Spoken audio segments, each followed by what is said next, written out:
Good morning, guys. It's Chris from the Ultimate Recycler. It's Monday morning. It's mid-morning. It was a chilly start. I've actually lit the shed fire for the first time this winter, so the days are getting cooler. But today we have to get on to episode 69 of the Emergency Storage Shed Cleanup series, and I have to try and get it processed today because we're heading off to the farm first thing in the morning. So hopefully you'll see this tonight, or maybe not, maybe tomorrow night. Anyway, what are we going to do today? I have a bit of a mission today. The mission, as always, is to process something out of this shed every week until we can eventually free it up enough to use it as a workshop. The mission, though, is a little more specific than that. I had a question from Pauline on my Facebook page, and for those that don't know, I do have a Facebook group called The Ultimate Recycler where you can share photos, share your experiences, ask questions, all sorts of things. And Pauline asked, do I have a Sony Trinitron computer monitor? And I'm pretty sure that's what that is. So we might juggle things around and get that out and see if we can test it. While we're at it, I'm hoping it goes, and that's a nice quick test and something off that shelf. While we're at it though, the next thing in line on the bottom shelf was a Hewlett-Packard computer monitor as well. It looks like a smaller one, looks a bit older. We will try and test that as well. Now I don't have a running vintage computer to plug it into, but I think it should give some sort of I don't know. Do they have some sort of boot up screen on these monitors? I'm not too sure. We'll power it up, see if something happens, see if we can perhaps avoid smoke and sparks and bangs like we had in the last episode. Coco's here to inspect things. Good morning, Coco. Yep, she's not interested in the camera, which is kind of good. Let's get this on the bench first, test this one, and then we'll dig out the Sony Trinitron monitor. Now, I think I actually have the PC for this HP monitor, and I think it dates to about late 90s maybe. I don't necessarily want to sell it as a complete going computer. I'm happy to break it up and sell it in parts. People do look for the old CRT monitors, and there's a lot of, it's a fairly hot topic on some Facebook groups, and there's always people advertising these things as great for retro gamers. Now, yes, my understanding is that they play some of the vintage games and display them much better due to the pixel size and the refresh rate, and people have explained it to me. It's kind of in one ear out the other. But the bottom line is, as a dealer, as a reseller, I'm looking for my best return that I can get. If I can sell one of these to a retro gamer or a vintage nerd or a prop for a film, I don't really mind, as long as I can give it another life that's better value than just scrapping it out, which really isn't much value, and a lot of it will end up in the waste stream. So let's have a look. We'll work out what we're going to do. I have to find a power cord. We'll plug it in through the appliance tester. Hopefully it fires up. So it looks in pretty good condition. There's the remains of a sticker on the screen. That'll clean off fine. The case looks okay. It's not even overly yellow, that some of this vintage plastic can go yellow if it gets in the sunlight. So it actually presents pretty well. So it's a HP. It would be, I'm guessing, I don't know, 13 inch. Let's check that. Which would be diagonally across the screen, and it's actually 14 inch, I guess we'd call it. So a 14 inch monitor. Let's have a look at the label on the back. And we can see it's a model number D8894A, and it has a manufacturing date of August 2000. So I wasn't bad with the dates. Power cord, takes a standard computer style power cord. So I'll find a cord, we'll plug it in through the appliance tester and stand back. We are now plugged in. We've taken a step back and we'll turn the appliance tester on. Oh, okay, I heard that sort of weird energizing sound that you hear when you turn a CRT on. It looks like we have all the lights firing up at the bottom. Can't see any negative things happening at the moment, but there's nothing on the screen. It looks like the power switch is on. We have all the lights on. Okay. Actually our appliance tester says it's a fail. There must be some leakage, insulation leakage, because it's actually saying a fail on the class 2 object. So that's not ideal, and it looks weird that all the lights are on. That was on. So something strange is going on there. Oh, look, I don't want another repair job. We might have to scrap this one out. I don't want to, Maybe we could put it in the shop for $10 and say not working, but then I don't want to fill my shop with things that aren't working and are unlikely to sell. Alright, I can't help myself. We better have a quick look in the back and just see what we can see. Is there a chance it's a simple fix? Probably not, but we'll have a look anyway.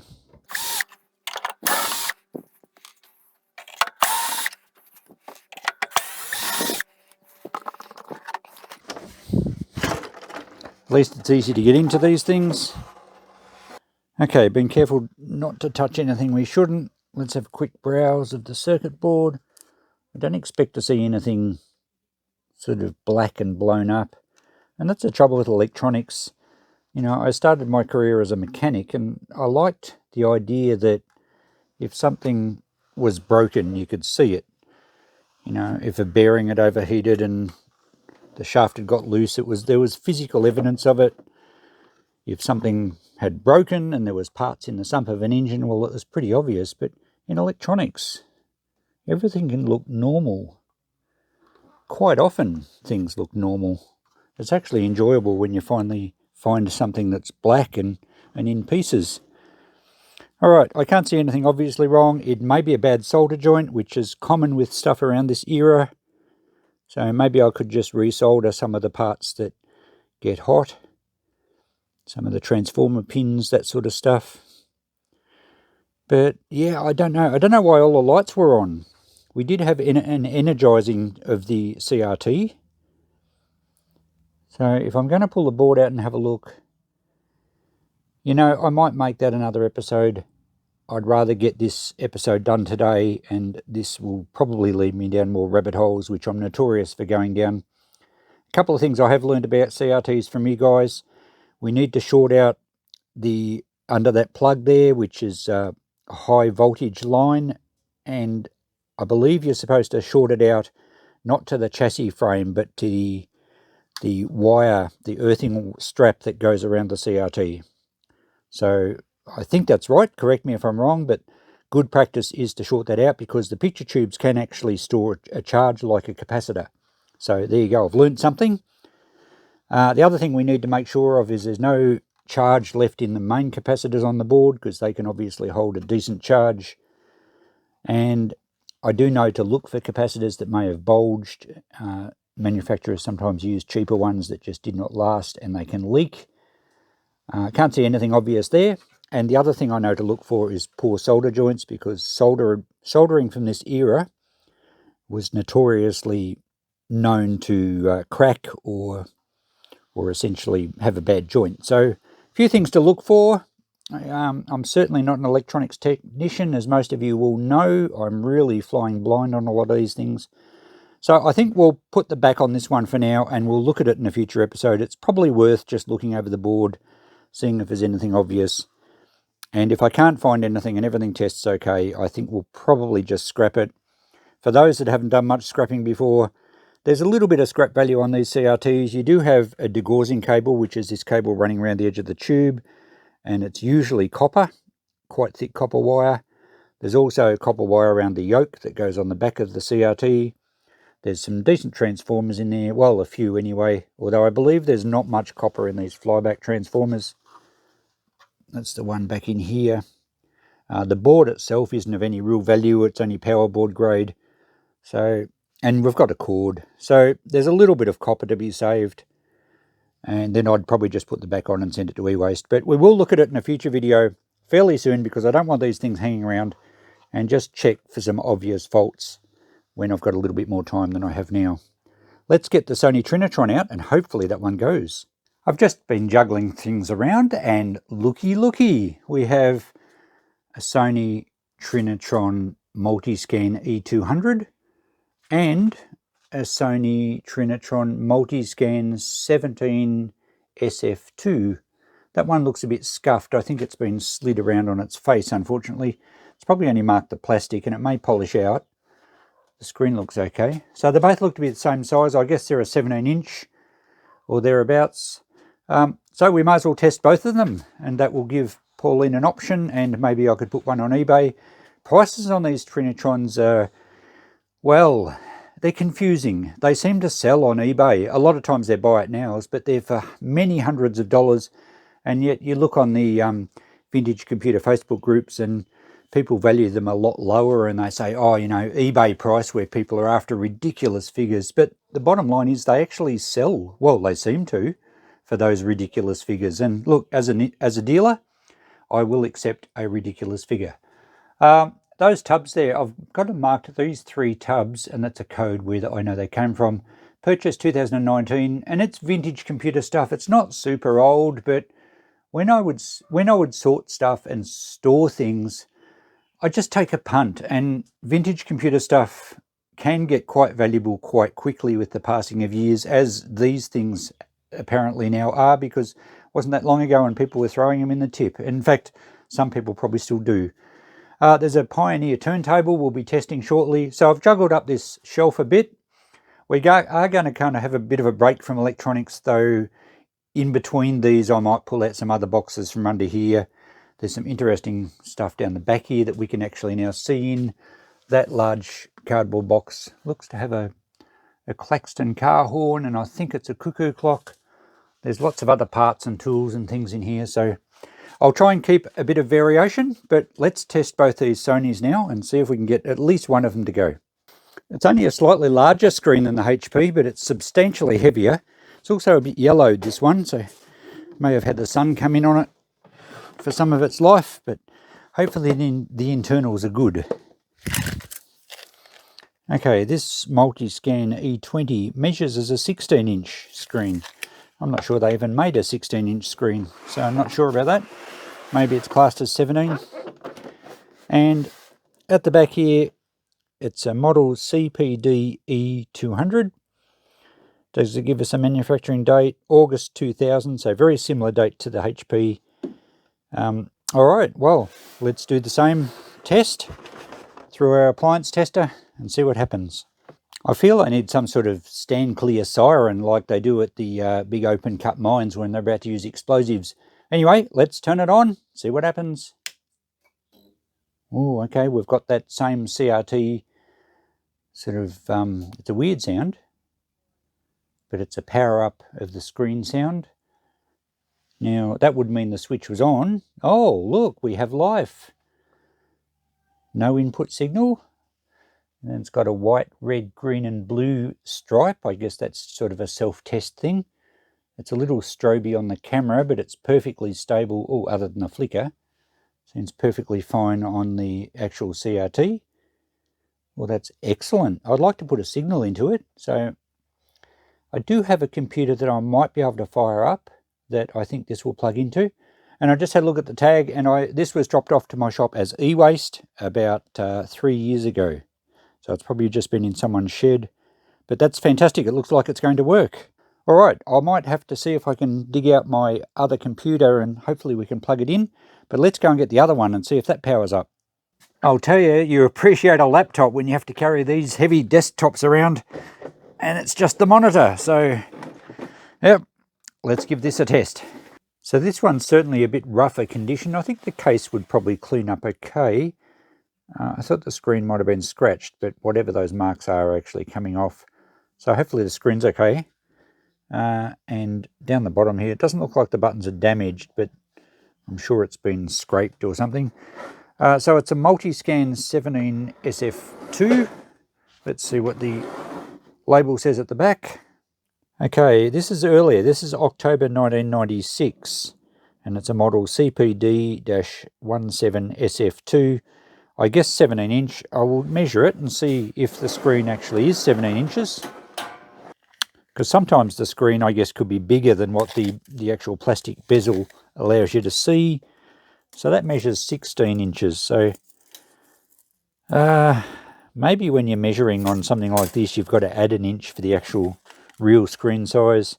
But anyway, hopefully it works. Doesn't really matter what size it is. Okay, sound the siren. Here we go. Power on from the appliance tester. Nothing. We may not, of course, have the main switch on. There's no lights on it. So let's just turn the main switch on. Nothing's happening there. It doesn't even feel like it's clicking. Well, whoop, hang on, I thought I heard a noise. Oh, there we go. Just burst into life. I think the switch contacts were probably quite oxidized and it just wasn't connecting. This one looks very dirty. I don't think it's been used for a long time. And even the socket where the power plug goes into at the back was quite dirty. All right, we had a noise as if it's powering up, but again, we have nothing. But the power light's not on either. Let's try that again. No. Green light came on. Heard some static on the screen. And then I think it clicks off. All right, so there's some sort of issue in that. We will do a future test on that one too, I think. We'll pull the back off. I won't do it in this video. But at this stage, this one's a no-go. But the one that does go, let's see if we can hook up an actual computer to it and see what the screen does. See what it looks like with a proper picture on it. Okay, I've busted out an old IBM computer I had in my, well, it was buried underneath stuff in my other workshop. It's obviously got the top cover off it, and I think I had the CD drive out for something, but I think it should boot up. So I've got a keyboard. I didn't worry about a mouse. Let's fire up the monitor, and we'll power up the computer, and hopefully we can get, that's on. Hopefully we can get some activity on the screen. Now this computer hasn't been fired up for a while. Here's the monitor. Oh look, we have the IBM screen. Press tab to show post screen. Tab, where's tab? Well, that's all looking really good. So that's obviously information about the computer. Mouse error, we don't have a mouse. The old Trinitron looks like it's up for a bit more life. I can't certainly guarantee how long it's going to last. To the best of my knowledge, it's never been opened up. But maybe it was done at one stage, who knows? But it appears to be working beautifully now. Let's see if we can get then into the Windows screen. I'm not even sure what Windows this IBM has on it. Delete to continue. Going through the boot up process. Windows 98. There we go. Look at that. Screen looks pretty good, I think.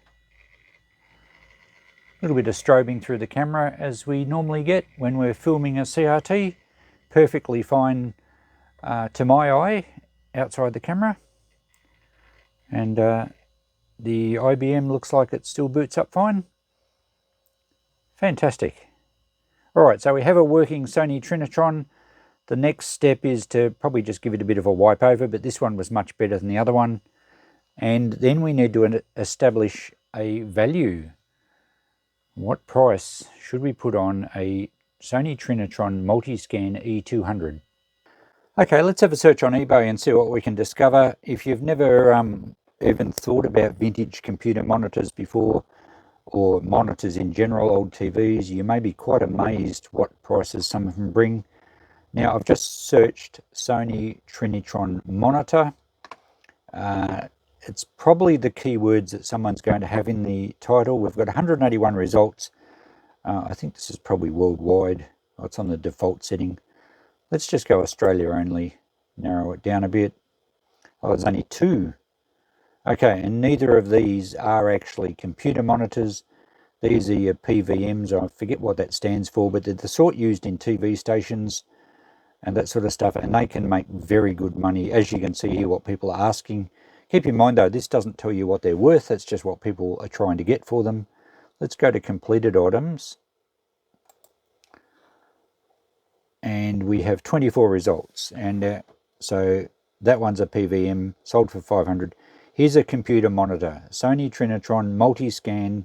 I'll have to check the model number to see if it's the same as ours. I just don't have it with me. That's sold for $445. 2 bids, 20-inch screen, so it's a bit larger than ours.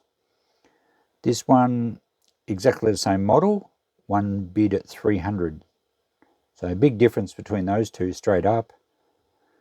We'll ignore the PVMs. But look at the money they're getting, $500 a go. Smaller one, $329. Any more computer ones? We could go to the computer category, but there was only 24 results anyway. I don't think... Oh, here we go. Oh, that's... Yeah.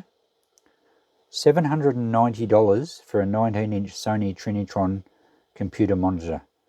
Now, that's a buy it now, and I'm always very dubious of buy it now prices. I don't think they represent an accurate value.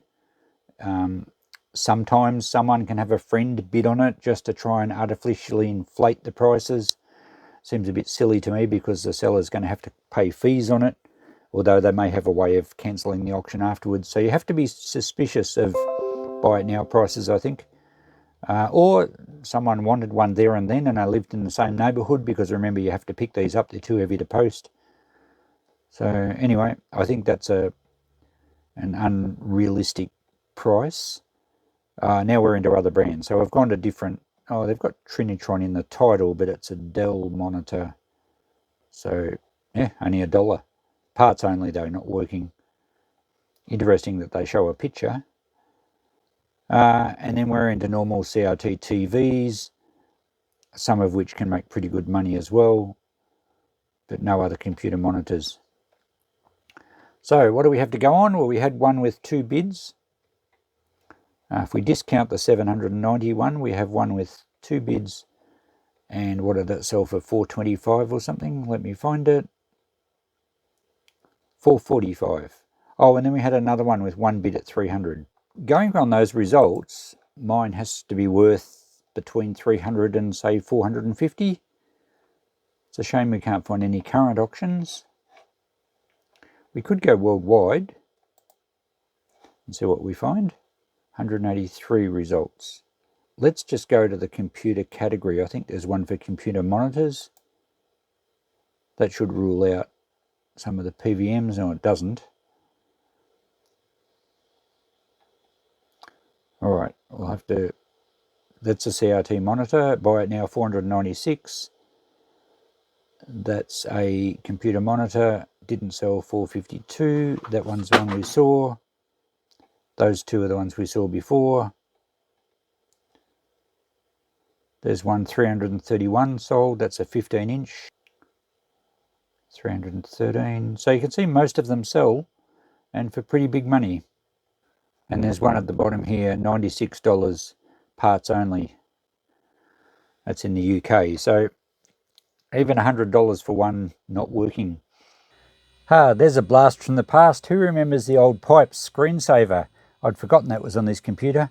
Absolutely mesmerising. Anyway, where does that leave us with this monitor? Well, I'm not sure. It's not quite as big as the ones we saw on eBay. I might just Google check the actual model of this one just to see. But I'm thinking if I got 300 for it, either from this video or through the shop, I would take it. I could probably run it through eBay at 400 and go fishing and see how I go. I'll give the case a little bit of clean-up, but it appears to be in good working order. So, $300? What do you guys think? I think that's what I might try it out. I could also advertise it on some of the retro gaming Facebook groups, where a lot of them will probably tell me I'm dreaming, or it's too much, or that's an eBay price. Look, I've got to make a profit. I'm after a good bottom line to keep my business afloat, so see how we go.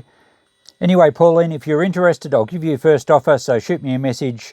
In the meantime, I might just watch the Pipes for a bit. How mesmerising are they? Thanks for watching, guys. We'll catch you in the next video. Bye for now. Oh, I should mention $300 if we get that. I'll let you know in the next video, but we'll add that to the total of the shed. In the meantime, I'll be off to the farm this week. We'll catch you there. Thanks for watching. Bye for now.